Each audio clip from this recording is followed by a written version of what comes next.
성모 신심에 대해서 성모 신심이 얼마나 풍요로운가에 대해서 배우게 될 것입니다. 그런데 첫 번째는 성모님에 대해서 몇 가지 오해들이 있다. 이 오해들을 좀 우리도 확실하게 알고 또 다른 사람들이 이런저런 얘기했을 때는 확실히 변호해 줄 수 있도록 잘 가르쳐 줄 수 있도록 해야 되겠다. 첫 번째, 잘못 이해하고 있는 성경 기절들이 있는데, 자, 성경을 우리가 그냥 읽으면 된다라고 개신교 측에서는 특별히 우리가 성경을 읽을 때 하나님께서 직접 우리 안에 작용하셔서 우리가 성경 말씀을 제대로 읽을 수 있도록 인도해 주신다라는 믿음을 가지고 있습니다. 그래서 그는 무조건 이거라고만 얘기합니다. 그런데 잘못하다가는 성경 말씀에서 우리에게 전하고자 하는 것과 전혀 반대로 우리가 알아들을 위험성이 있습니다. 그래서 배워야 됩니다. 그래서 성경 공부를 해야 된다는 거죠. 벌써 이게 몇 천 년, 거의 2000년 전의 이야기 아닙니까? 그죠? 또 구약 성서하면 아무리 적게 잡아도 3000년 전 이야기입니다. 여러분 세종대왕 때 쓰여진 어린 천강지곡이나 뭐 이런 거 여러분 읽어집니까? 한글로 쓰여져도 우리 못 읽습니다. 무슨 뜻인지 몰라요. 그런데 그때 사고방식, 그 당시의 세계관, 가치관, 그 당시의 문화, 언어 습관, 이런 것들을 우리가 몰라서는 이게 도대체 무슨 말인지 알아들을 수가 없습니다. 가장 기본적인 것이 창조에 관한 이야기죠. 자, 그러면 창조의 첫날에 뭘 만드셨어요? 첫날에? 해를 만드셨잖아요. 아니죠. 첫날에 빛이 생겨라 하시니 그대로 되었다. 빛을 만드세요. 근데 태양이 언제 생겼나요? 몇째 날? 넷째 날에 가서야 셋째 날에 벌써 나무들이 만들어진다. 아니, 우리 지금 국민학교 나온 사람들은 광합성 작용을 해야만 나무들이 살 수가 있다. 태양에서 빛을 받아야만 나무들이 살 수 있다. 이걸 다 알고 있습니다. 그런데 그 당시 사람들은 그것도 몰랐어요. 근데 빛이 가장 중요한 거니까 제일 먼저 만든 거라고 나오고 있습니다. 근데 이것을 과학적인 교과서로 생각을 한다면 이게 수는 터질려 성경. 왜 이렇게 되는 거죠? 그러나 이것은 그 당시의 문화, 그 당시의 문화 구조, 이런 것들을 알게 되면, 이건 그런 어떤 방법으로 만들어졌느냐를 말하는 것이 아니라, 하나님께서 모든 것을 창조하셨다는 것을 강조하기 위해서 이렇게 거듭 말씀하신 그대로 되었다, 말씀하신 그대로 되었다, 날이 밝고 다음 날 되었다. 이렇게 계속 되풀이하고 있는 거예요. 이거는 거의, 요즘식으로 얘기하면 영화나 마찬가지입니다. 하나님께서 천지창조하던 그 광경을 영화식으로 쫙 보여주는 거예요. 아이들에게. 자, 이런 것들을 제대로 이해해야 된다는 거죠. 신약성서에 대해서는 이렇습니다. 신약성서가 우선 사복음에 대해서 얘기하면 사복음도 쓰여진 순서가 있습니다. 제일 먼저 무엇이 쓰여졌죠? 사복음 가운데. 자, 우리가 이렇게 해서 너무 성경 공부를 안 한다는 들어가는 거예요. 마르코 복음이 제일 먼저 쓰여지고, 그 다음에 마태오복음, 그 다음에 루카복음, 그 다음에 요한복음이, 요한복음은 100년 넘어서 쓰여지게 됩니다. 그게 벌써 마르코복음 쓰여진 것과 요한복음이 쓰여진 것도 30년 차이가 납니다. 그럼 제일 먼저 복음이 어떻게 형성되느냐? 복음이 형성될 때는 사람들이 제일 관심이 있었던 부분이 어떤 부분이냐? 예수님이 어떻게 돌아가셨냐? 어쩌다가 예수님이 돌아가셨냐? 그래서 예수님의 순환에 관한 것들이 제일 먼저 문서로 구절로 전해지던 것이 글로 엮어지게 되죠. 그 다음에 관심이 있었던 것이 무엇이겠어요? 예수님의 가르침. 예수님께서 무슨 가르침을 주셨나? 그래서 순환에 관한 것과 예수님의 가르침. 이것이 복음서의 두 기초라고 할 수 있죠. 그래서 요것이 순환에 관한 순환록이 따로 여러 개가 돌아다니고 있었고, 또 예수님의 가르침, 예수님의 어록이라고 하는 것들이 또 나름대로 그것만 모여 있었습니다. 근데 마르코가 이게 잘못하다가는 이제 좀 위험해지겠다. 그 예수님의 가르침을 제대로 이렇게 조사를 해가지고 제대로 엮어야 되겠다. 그래가지고 예수님의 순환 관한 것과 예수님의 가르침 이것을 모아가지고 자기 나름대로 편집을 한 것입니다. 그것이 마르코 복음서죠. 마르코 복음서는 그러니까 예수님이 어떤 분이냐에 대해서 그 가르침을 주는, 예수님이 어떻게 돌아가셨느냐, 예수님이 어떤 가르침을 주셨느냐 이걸 중심으로 하기 때문에 그 당시에는 예수님의 유년에 대한, 예수님이 어떻게 탄생하셨는지, 예수님이 어렸을 때는 어떻게 지냈는지 이런 데에 대해서 관심이 없었어요. 바로 예수님이 세례자 요한에게 세례를 받을 때부터 시작을 하는 거예요. 광야에 지는 예수가 있었다. 그것부터 시작을 합니다. 근데 그걸로는 좀 만족을 못하게 되죠. 사람들이 이제 예수님에 대해서 이제 많이 알게 되니까 예수님 어떻게 태어나셨지? 그래서 두 번째 복음 마태복음서에는 예수님이 어떤 식으로 태어났다 하는 것을 제일 먼저, 그때 형제가 아우스였었는데 그때 이 포부 조사령을 내려가지고 포부터 등록을 하게 만들었다. 그래서 다윗의 고장에 가서 베들레헴에 가서 그 있는 동안에 출산을 하게 됐다. 그런데 헤로데가 죽이려고 했다. 이런 식으로 옛날 그 유년기, 예수님의 유년기 얘기가 나오는데 그 다음은 사람들이 좀 더 관심이 좀 더 넓어지는 거죠. 예수님이 그렇게 태어나셨구나. 근데 예수님의 어머니는 또 어떤 분이라? 비로소 루카복음이 저술될 때 신자들의 관심이 여기까지 넓혀지게 되는 겁니다. 옛날에는 딱 한 가지, 원복음이라고. 예수님께서 부활하셨다. 부활하신 그분을 믿어라. 그러면 구원받는다. 이거 요한은 있어요. 그러다가 조금씩 여기에 더 자세한 내용들이 붙게 되는 거죠. 그래서 루카복음에 이르러서 드디어 마리아의 가문이가 나옵니다.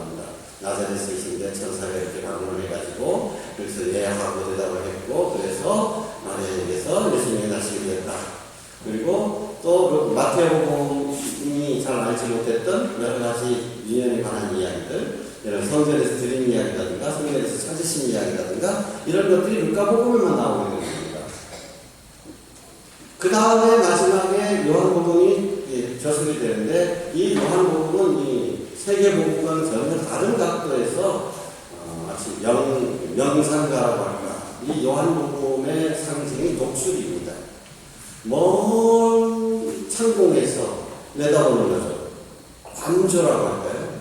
그러니까 마태복음은 다 예수님의 뭘로 시작해요? 족보로 시작을 하죠. 그런데 이 요한은 그런 족보가 아니라 뭘로 시작합니까? 한 처음에 말씀이 있었다.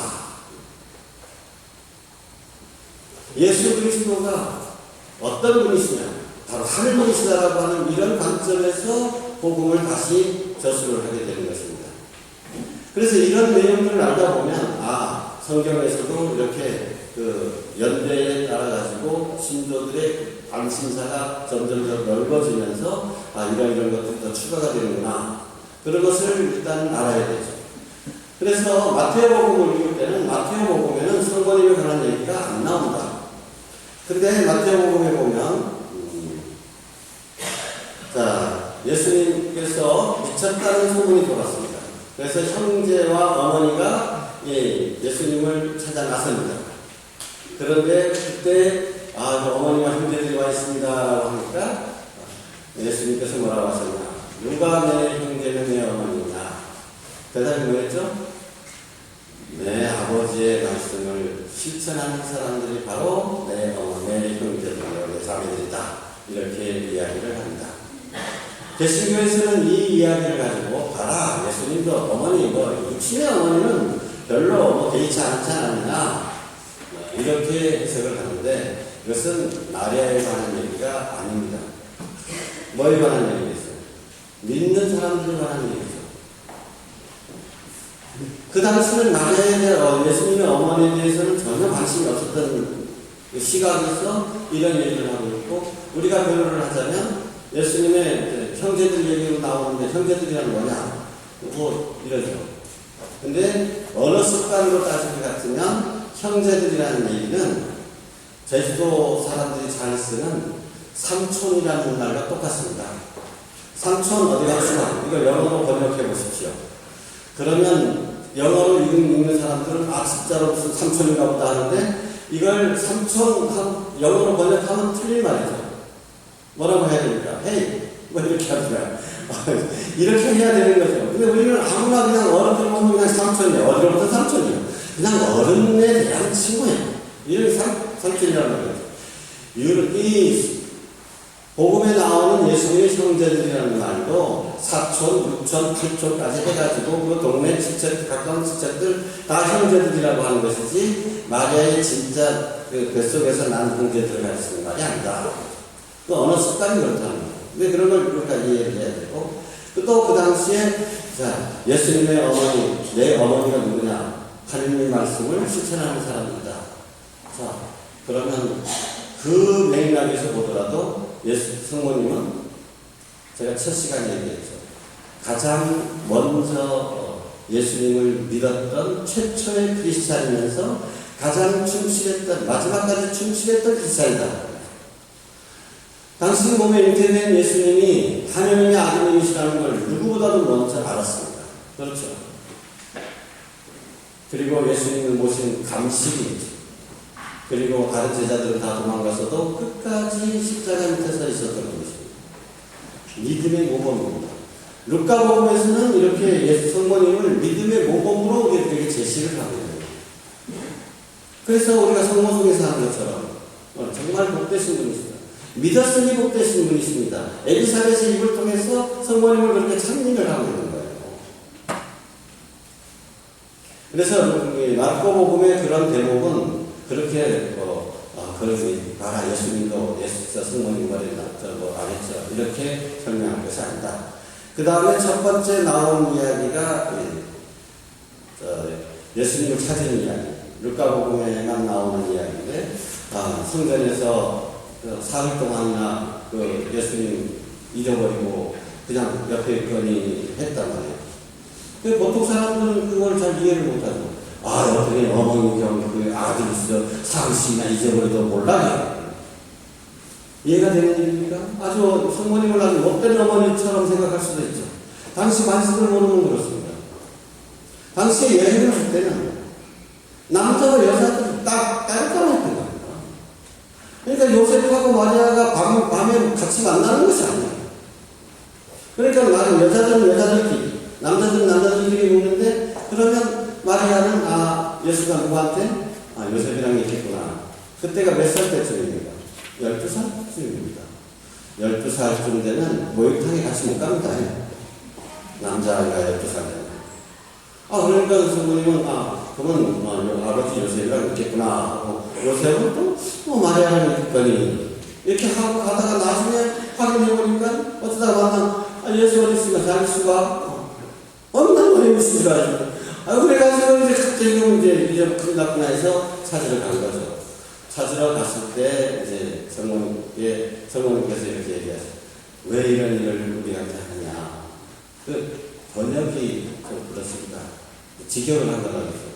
아이고 어떤 인형이 있으냐게 우리가 얼마나 걱정했는지 아느냐. 이런 말이죠. 그러니까 그때 예수님께서 뭐라고 하셨습니까? 내 아버지 왜 나를 찾으셨습니까? 내 아버지 집에 내가 있어야 되는 줄 모르셨습니까? 그 얘기는 뭘까요? 예수님은 신비로 우리 인간적인 측면만으로는 이해하기 어려운 그 나머지 부분이 있다. 이 이야기입니다. 그래서 성모님께서는 이 모든 일을 어떻게 마음에 담아두었다라고 이야기하는 거죠. 이것도 믿음의 자세입니다. 믿음이라는 것은 자기가 머리로 다 깨달아서 하는 것이 아니라 알아듣지 못하는 부분도 뭉태기로 해가지고 나 알아듣지 못하는 부분이니까 이거는 내가 안 받아들이겠다가 아니라 이해하지 못하고 내 생각에는 불합리하고 도무지 따라갈 수 없는 부분이라도 뭉태기로 그냥 알았습니다 하고 받아들이는 거예요. 소화 안 되고 소화 안 된 대로 받아들이는 거예요. 그 자리에서도 성모님의 모범이 나옵니다. 곰곰이 생각하고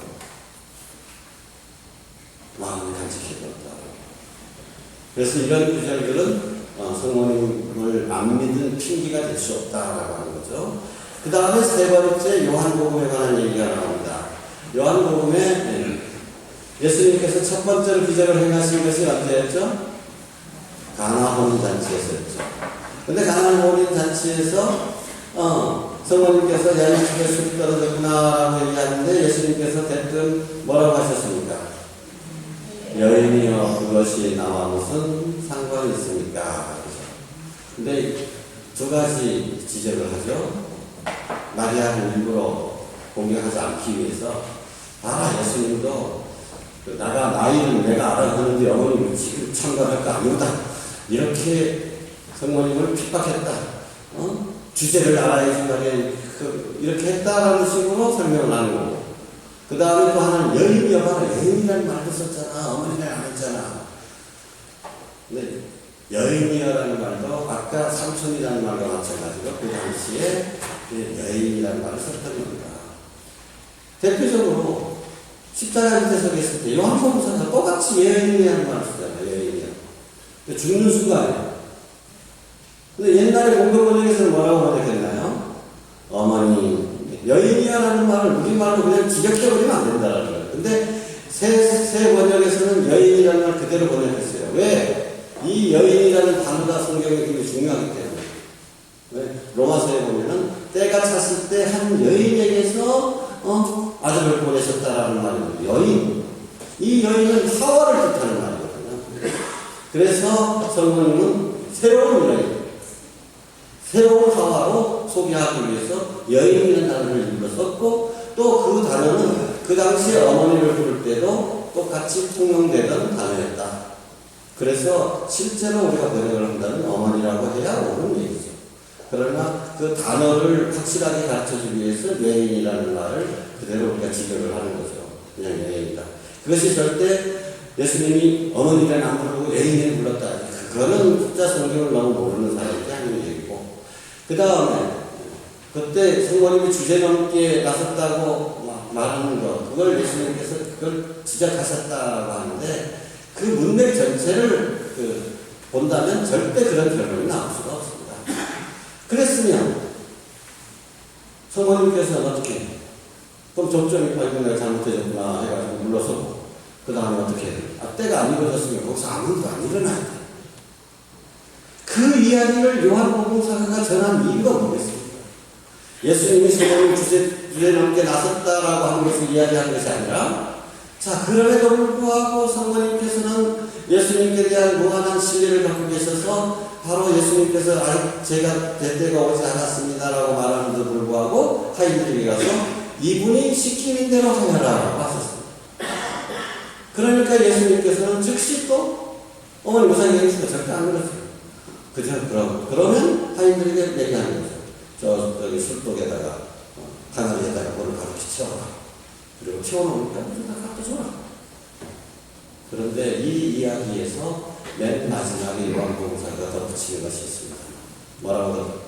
그제야 제자들이 예수님을 믿게 되었다. 도대체 이게 무슨 얘기죠? 예수님은 제자들인데 예수님을 믿어서 예수님을 따라다니는 상태 아니겠습니까? 그래서 예수님과 함께 그 잔치에 참여했던 제자들이 그걸 보고 믿었다는 걸 얘기하겠습니까? 믿음이 그냥 예수님을 보고 예수님 메시아인가 보다 따라다녔던 그 제자들의 믿음이 한 단계 업그레이드 됐다는 얘기죠. 그때부터 제자들이 예수님을 믿게 되었다. 그전에는 안 믿으면서 따라다녔다는 얘기예요? 아니요. 그전에도 나름대로 믿었죠. 그러나 그 기적을 보고서 더욱더 확실하게 하나님이 아닌 것이구나. 그 기적을 보면서. 그런데 그때 제자들이 그런 믿음을 갖게 된 구체적인 동기는 뭡니까? 뭐 때문에? 성모님의 역할 때문이라는 거예요.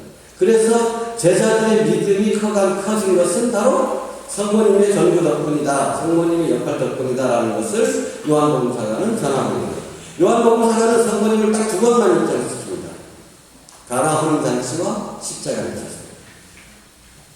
요한복음사가는 순서대로 모든 일을 다 적는 것이 아니라 자신의 신학에 입각해가지고 성모님을 언제 등장시켜야 될 것인지 치밀한 플롯, 구상 이걸 갖고 있는 거예요.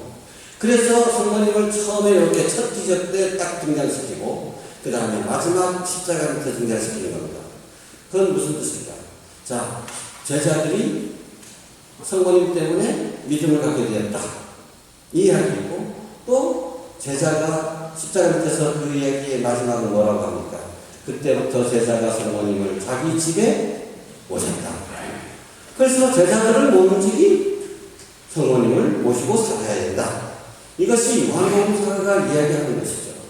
그래서 이 전체적인 구조를 파악을 한다면 이런 모든 구절들에 대해서는 오해를 불식시킬 수가 있다. 그 다음에 169쪽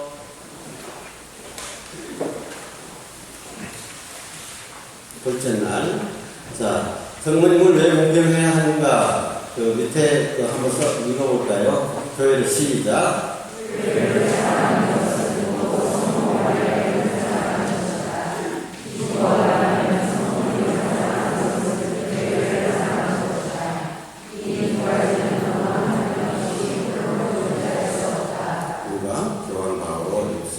요한 바울 23세가 바로 지난주에 성인 품에 오르셨죠.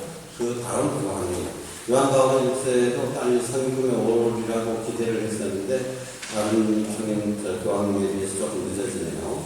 다음번에 이분도 교황 품에 오르실 것입니다. 자, 성모 공경에 대한 오해가 있다. 아까 성경 기절들에 대한 오해를 했고 이제 또 다른 오해들이 있는데 마리아는 그 천주교는 마리아교다 라고 하는데 우리가 가장 먼저 알아야 될 것은 그때 뭐라고 얘기합니까? 야, 너네 성당에 가니까 예수님한테 절하기 전에 성모님한테 먼저 절하더라. 우리 이것도 조금 문제 있긴 있습니다. 실제로 집주성할 때 자기 집에 있는 십자가랑 성모상 꺼내잖아요. 성모상을 이만하고 십자가는 요만해요. 이건 명절 균형이 좀 잘못되긴 한 거예요. 그죠? 그러니까 개신교 신자들이 오해를 합니다. 그러니까. 아직 예수님보다 성모님이 너무 좋아해요구나. 우리가 그런 오해를 주지 않도록 우리도 더 노력을 해야 될 필요가 있지만, 자, 확실하게 이야기하자면, 그때 여러분들 뭐라고 얘기하면 좋을까요? 성모님에 대한 공경과 하느님에 대한 공경은 차원이 다르다. 라틴 말로나 또 영어에서는 그 단어 자체가 틀린데 우리는 그런 단어가 없어가지고 어떻게 얘기하느냐면 하느님께 바치는 공경은 흠승지례라고 하고 흠승이라고 하고 성모님께 바치는 것은 공경지례, 공경이라고 한다. 아예 차원이 다른 겁니다. 공경한다면 우리 말에 그게 구별이 잘 없어서 그런데 그러니까 성모님을 대표적으로 성모님께 공경을 한다는 것은 드러나는 것은 성모님을 공경하는 것은 하느님 비슷하게 성모님을 공경하는 것이 아니고 하느님과 인간 사이에 중간쯤 되는 존재로 공경하는 것도 아니고 성모님은 온전히 우리와 똑같은 인간입니다. 그러니까 기도할 때도 뭐라고 기도하느냐? 성모님께 이렇게 해주십시오, 저렇게 해주십시오 하고 우리가 기도할 수는 있는데 정확하게 표현하자면 성모님 우리 아기 아픈 아기 빨리 낫게 해주십시오. 그렇게 기도하지만 정확하게 표현하면 성모님 우리 아기 낫도록 기도해 주십시오. 빌어 주십시오. 누구한테? 하느님께 해주십시오. 그러니까 기도서를 잘 보시면 하나님께는 저희의 기도를 들어주셔서 합니다. 저희에게 자비를 베푸셔서 합니다. 근데 성모님께 드리는 기도와 천사나 저 성인성녀들, 한국의 성인성녀들이여 하면 뭐라고 합니까? 저희를 위하여 기도하소서. 성모님께서 그렇게 기도하는 겁니다. 우리 그렇게 기도한다고 기도가 다 다르다. 그냥 우리의 전부자로서 기도하는 것이 성모님께서 하나님과 비슷하게 능력을 갖고 계시다는 이런 얘기가 아니다. 성모님께서 하느님께 우리를 위해서 기도해 주면 우리가 기도하는 것보다 더 힘이 있지 않겠느냐. 근데 이런 반론도 제기합니다. 하느님한테 직접 기도하지 왜 성모님 통해서 기도하는 거네. 또 거기다 하나 더 붙여서 너네 신부님한테 죄 고백해야 죄 사함 받는 거냐고. 우리는 직접 하느님한테 용서를 내는다. 그런데 개신교에서도 그것은 자기네들의 그 모순이 있는 것이 자신들도 중재기도를 중재기도를 하고 또 부탁을 하거든요. 너네 묻죠. 너네 아무리 아플 때 놓으면 너 목사님한테 가 기도 해달래? 안 하나? 그럼 그건 또 뭐냐? 너 하나님한테 시켜보지 왜 목사님? 아니 목사님한테 기도하면 목사님이 기도하시면 더 잘 들어. 목사님보다 성모님이 훨씬 더 잘 들어줍니다. 그럼 교우들끼리도 서로를 위해서 기도하잖아. 그게 뭡니까? 그게 중재기도라는 겁니다. 중재기도. 그러니까 성모님은 중재기도의 대상이지 늘 하나님께 가는 길을.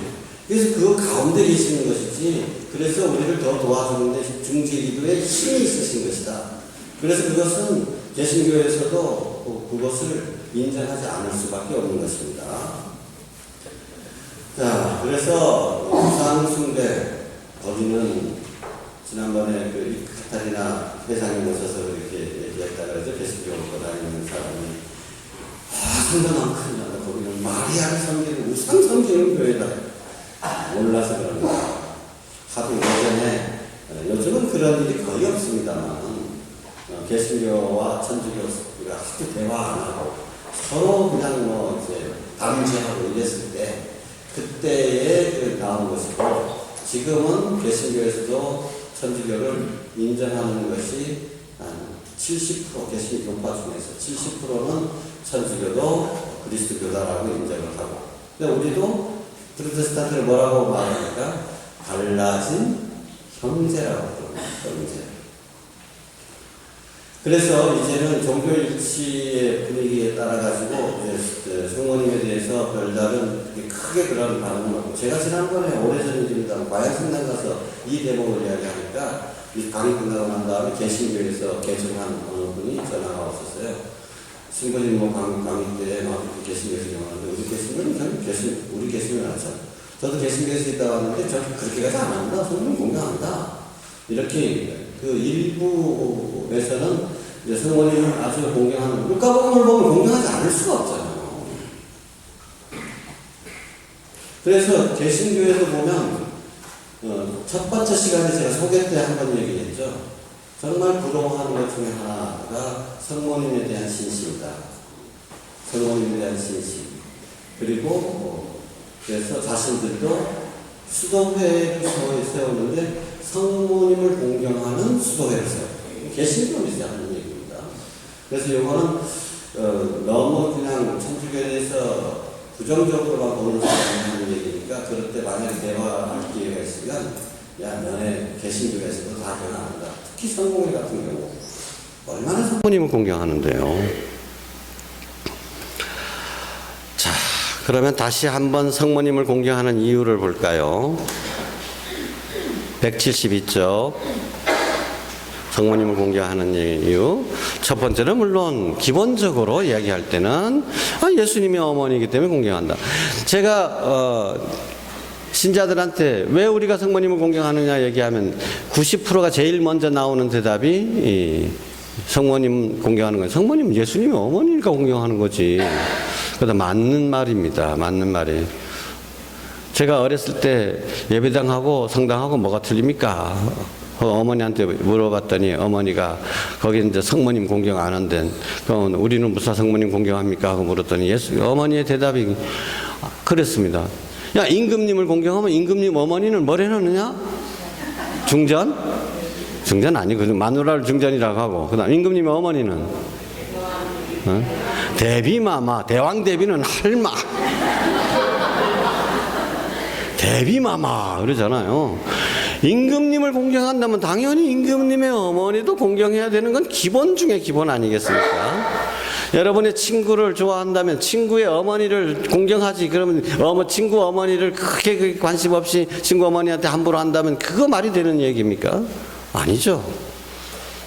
이 대목에서 한번 좀 생각해 봐야 될 것. 남편을 사랑한다고 하면서 남편의 어머니를 부담스러워한다. 이거 사랑한다는 거 거짓말입니다. 그리고 친정집에 돈 보내는 거, 그 하영 보냄자, 뭐 어떤 햄자에서 몰래 보내게 만드는 이 남편들, 그 아내를 사랑하는 거 아니죠. 아내를 사랑한다면 아내의 어머니 당연히 장모님 공경하기 마련인 것이고, 그렇죠. 그뿐만입니까? 마누라가 이쁘면 처갓집이 다 예쁜 거예요. 처갓집만 예쁜 마누라 친구도 예쁘고, 그죠? 근데 그 누군가를 사랑하게 되면 그 환경까지도, 그 주변까지도 다 사랑하게 되는 것이죠. 그런데 우리 주님, 예수님을 공경하면서 예수님의 어머니는 난 모르겠다. 예수님만 공경하면 되지 그 어머니까지 내가 책임지느냐? 이거는 어떤 좀 이상한 못된 며느리 같지 않습니까? 기분.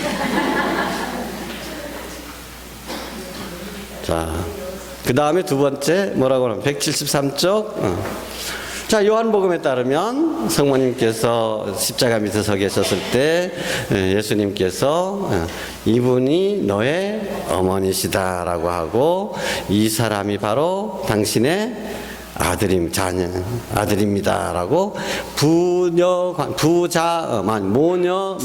자꾸 발음이 안 되네. 모자 관계를 맺어주셨다.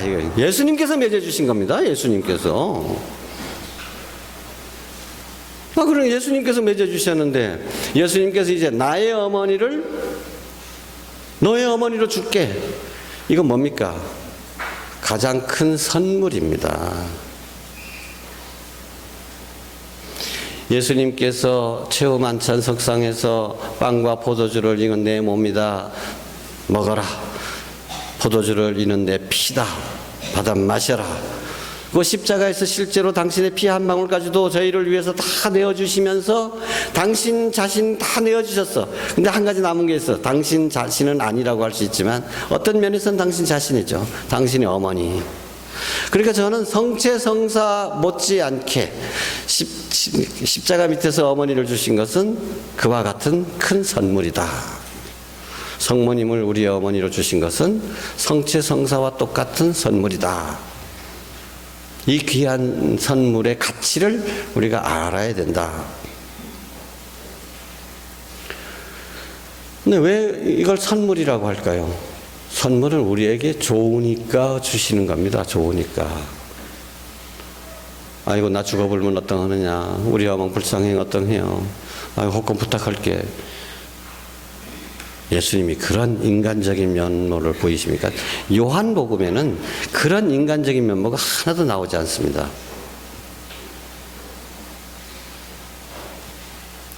우리 연약한 죄인들을 위해서 우리의 보호자요, 우리의 의탁처로서 어머니를, 당신의 어머니를 우리의 어머니로 주신 것입니다. 가장 귀한 선물입니다. 예수님께서 주신 선물을 내가 그 가치를 잘 모르고 나 이 선물 안 받았구나, 그 선물을 만약에 내팽개친다면 선물을 주신 그분께 대한 예의도 아니죠. 그건 믿음의 자세라고 할 수 없습니다. 근데 셋째, 성모님은 모든 신앙인의 모범이시기 때문에 공경한다. 그렇죠? 자, 여기 늘 나오죠. 첫 그리스도인이며 신앙인의 모범이다. 특히 루카복음에서 이 마리아의 믿음, 이것을 아주 강조하고 있습니다. 믿음 때문에 복되신 분. 그래서 이렇게 공경하는 만큼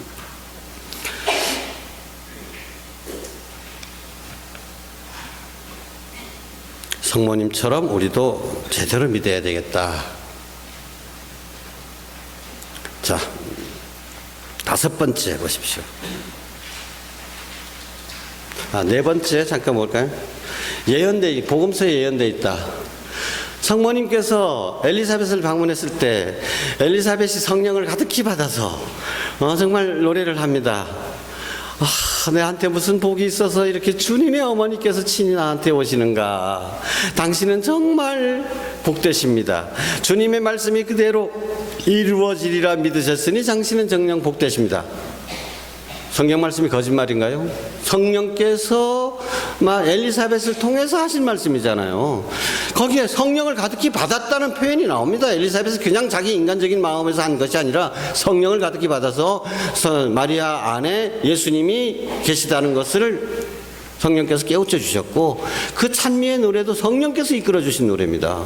성령께서 그렇게 말씀하신 것입니다. 마리아는 복되신 분이시다. 그래서 그 말을 받아서 성모님께서도 또 찬미가를 불렀죠. 맞습니다. 나 복된 사람 맛이 나 복되지 않으오다. 절대 안 이렇습니다.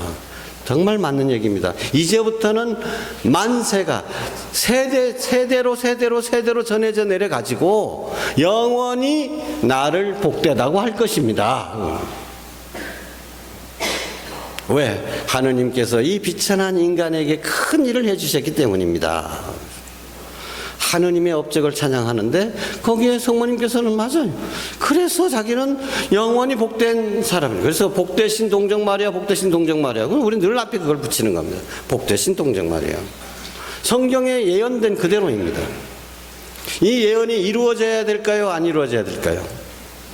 당연히 믿는 사람이라면 성령께서 예언하신 것, 이루어지고 있는 것을 받아들여야죠. 마리아는 복되신 분이십니다. 성령 말씀대로 복되신 분이십니다. 왜? 믿음의 모범이 되셨기 때문에. 그 다음에 다섯 번째 성모님 공경하는 것은 하느님께 찬미와 영광을 드러내는 행위가 된다. 이것을 한번 읽어보십시오만, 더 길게 설명하면 좀 시간이 많이 걸리겠습니다만은, 하느님의 걸작품이다. 인간 가운데서도 모든 인간이 다 똑같다고 말을 할 수 있죠. 그렇지만 그 작품 가운데서도, 그죠? 5손가락, 10손가락 깨물어서 안 아픈 손가락이 있느냐 하지만은, 그래도 제일 키 큰 놈은 누구? 가운데 손가락 장지, 장지. 그래도 제일 굵직하고 잘생긴 놈은 누구?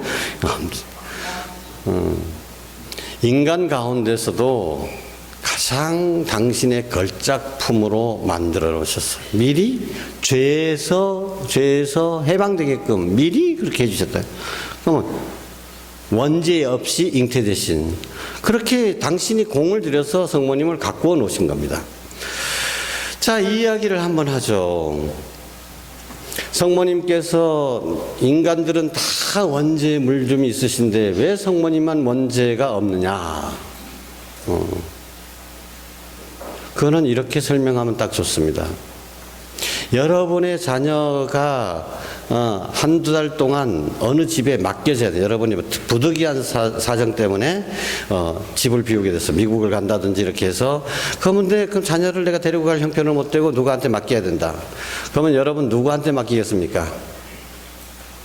내가 아는 사람들 중에서 내 자녀를 맡길 만한 사람들이라면 가장 모범적인 사람들, 가장 성실한 사람에게 부탁을 하겠죠. 맨날 술 먹고 들어와서 말이지 밤늦게 싸우고 이런 집에 맡기고 싶겠어요? 안 맡깁니다. 하느님께서 당신의 외아드님을 인간에게 맡기시는데 9개월 동안 뱃속에 모셔야 될 사람, 그리고 나면 어떻게 해야 돼? 지저귀 갈고 전 먹여줘야 되고 다 길러주고 키워야 돼. 그런 사람 아무한테나 그러겠어요? 그러니까 모든 인간은 원죄가 있기 때문에 더럽잖아요. 죄는 하느님과 모순되는 것입니다. 그러니까 하느님을 모실 그 사람이 죄가 있다면 하느님과 공존할 수가 없는 겁니다. 죄와 하느님은. 그래서 하느님께서는 당신 아드님을 모실 그 인간을 미리 태어날 때부터 죄에서 해방시켜줬다. 미리. 예수 그리스도의 십자가의 구속 공로로 인해서 우리가 얻게 될 죄사함의 은혜를 미리 주셨다라는 거예요. 미리. 그건 자연스럽게 받아들일 수 있는 것이죠. 그리고 성모님을 공경하게 되면 어떤 효과가 되는가, 어떤 효과가 있는가. 174쪽 맨 밑에. 자, 같이 읽어볼까요? 첫째, 성모님을 공경하는 것은 은총을 증가시키고 예수님께 더 가까이 나아가며 성모님과 예수님을 더 잘 닮게 합니다. 예. 성모님을 공경하게 되면 성모님을 닮게 되죠. 성모님을 닮으면 성모님은 어떤 분이십니까? 오로지 예수님만을 위해서 모든 것을 다 바치신 분. 그러니까 성모님의 마음을 담게 되면 성모님이 예수님을 사랑하는 것처럼 우리도 예수님을 사랑하게 된다. 그래서 성모님을 공경하는 것은 예수님께 나아가는 지름길이다. 가장 빠른 길이다. 누가 예수님을 성모님만큼 잘할 수 있었을까요? 또 지금 현재 예수님을 가장 잘 아는 사람은 누구라고 할 수 있겠습니까? 성모님보다 더 잘 아는 사람이 어디 있어? 성모님을 더 많이, 예수님을 더 많이 사랑하는 사람, 성모님보다도 나 예수님을 더 많이 사랑한다라고 할 수 있는 사람이 어디 있겠습니까? 어머니가 아들을 사랑하는 것보다도 내가 더 사랑한다고 누가 그런 얘기를 할 수 있겠어요? 가장 예수님을 사랑하셨던 분, 성모님을 닮고자 노력하게 되면, 그죠? 바로 예수님께로 나가게 되고 예수님을 사랑하게 된다. 그것보다 더 빠른 길은 없다. 아들을 찾으려면 엄마를 찾으면 제일 빠르다. 개똥이 어디 첫째 놈은 개똥이 엄마를 찾으면 당연히 그 개똥이는 엄마 옆에 있는 거죠. 자, 그 다음에 두 번째, 이거 제가 첫 시간에 말씀을 드렸는데 정서적으로도 안정감을 준다. 정서적으로 안정감을 준다. 이건 사람마다 좀 다를 수가 있겠는데요. 특히 우리나라에서는 아버지는 어떤 존재입니까? 사랑 가득한 존재? 아버지. 아이고, 무서운 존재. 좀 권위적인 존재. 어떤 데 심하면 폭군.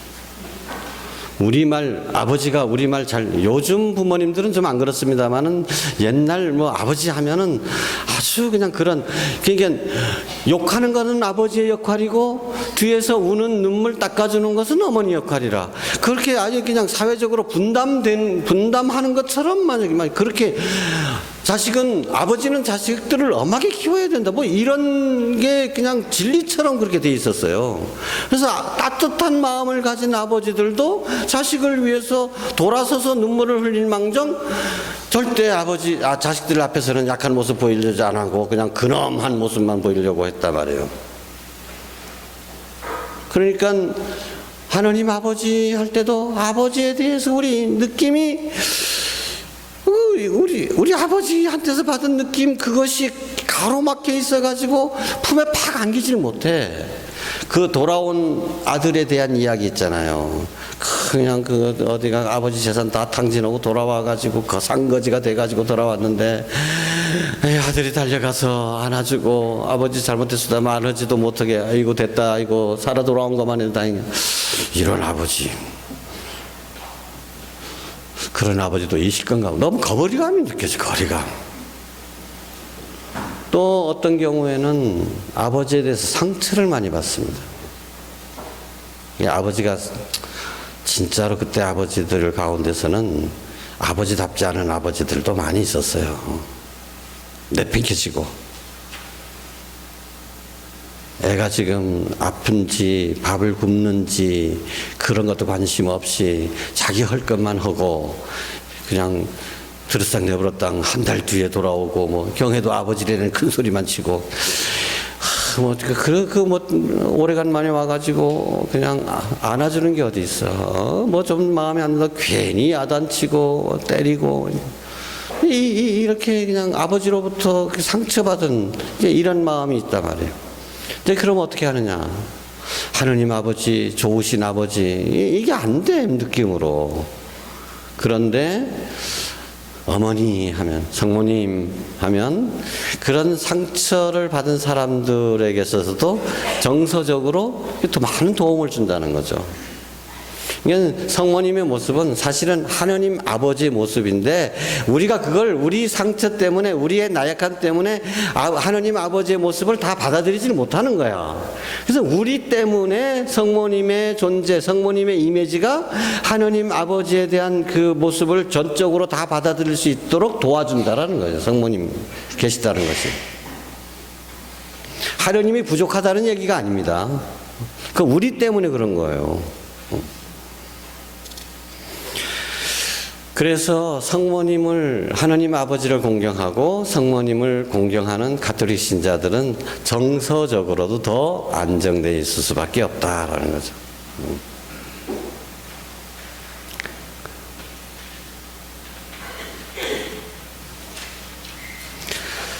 자, 177쪽. 요거 성모님 공경의 역사는 집에 가서 한번 쭉 읽어보십시오.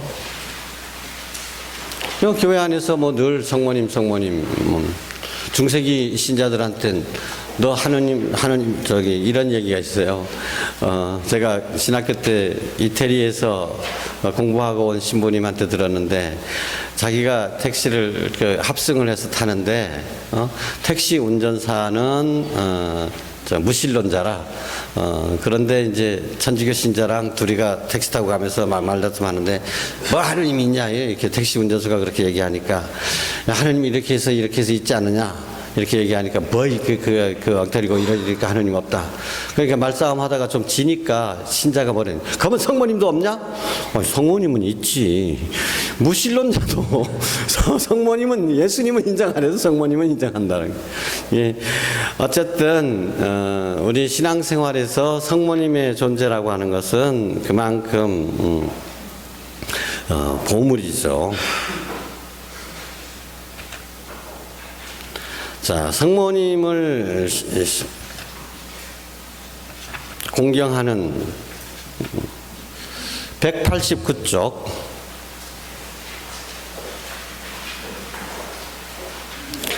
공경하는 방법 여러 가지가 있는데, 그 앞에 나와 있는 것은 186쪽 먼저 한번 펴보십시오. 성모님을 공경하는 방법.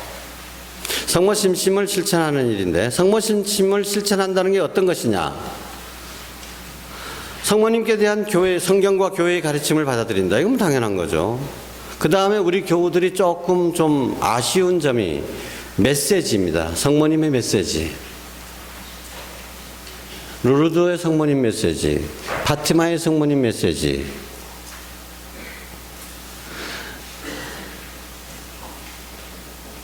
어머니께서 하시는 그 말씀은 공적 계시는 아닙니다. 공적 계시는 사도들의 시대로 끝납니다. 그런데 성모님께서 하시는 말씀은 성경에 없는 말씀을 해주는 거냐? 강론이나 마찬가지입니다.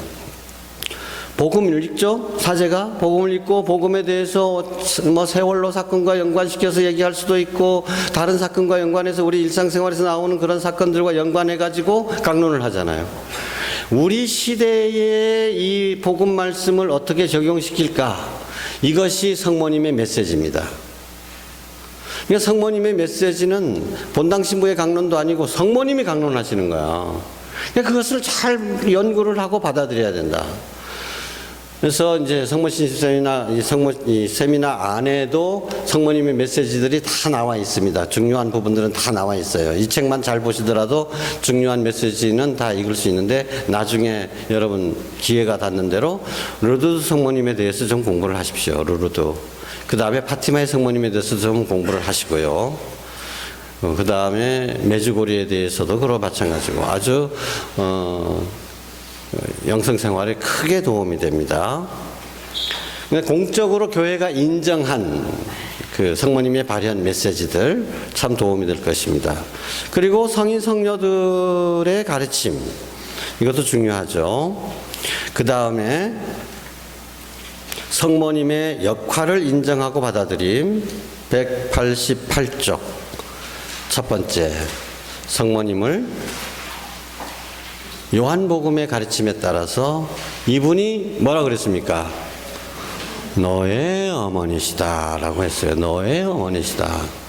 예수님의 어머니로 공경하는 것이 아니고 이제 뭐라고? 나의 어머니로 모셔야 된다. 이게 예수님이 원하신 것이다. 나의 어머니, 우리의 어머니, 우리 가정의 어머니.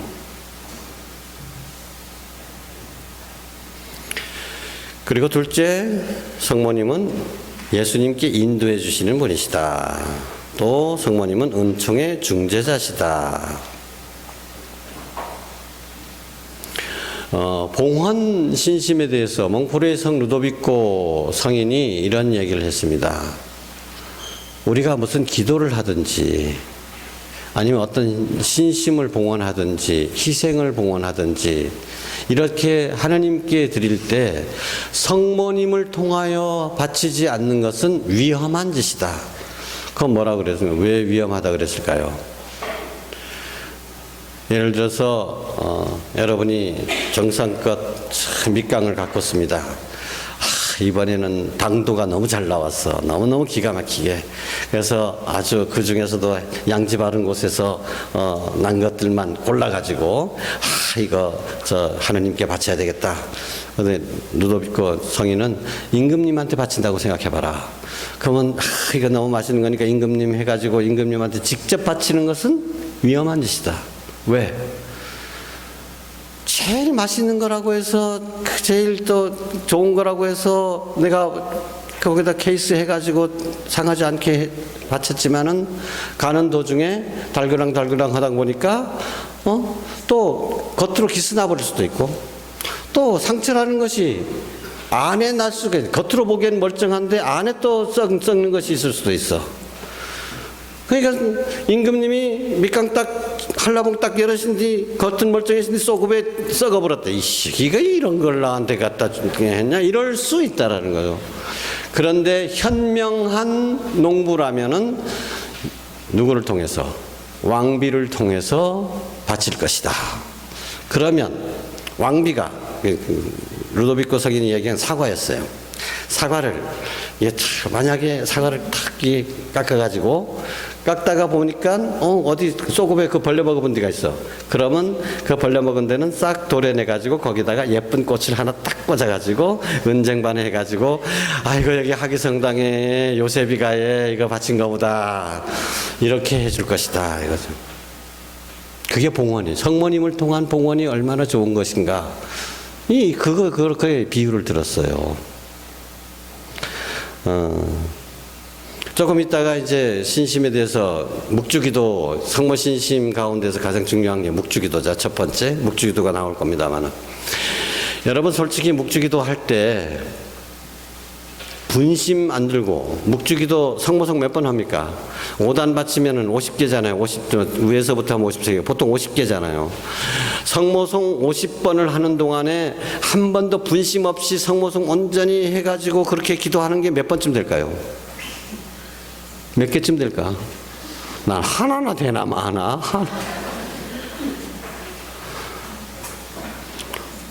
어떤 때는 버스 탕 댕기면 그 묵주기도를 하는데 보니까 아이고 저 할망 지나갔구나. 저 할망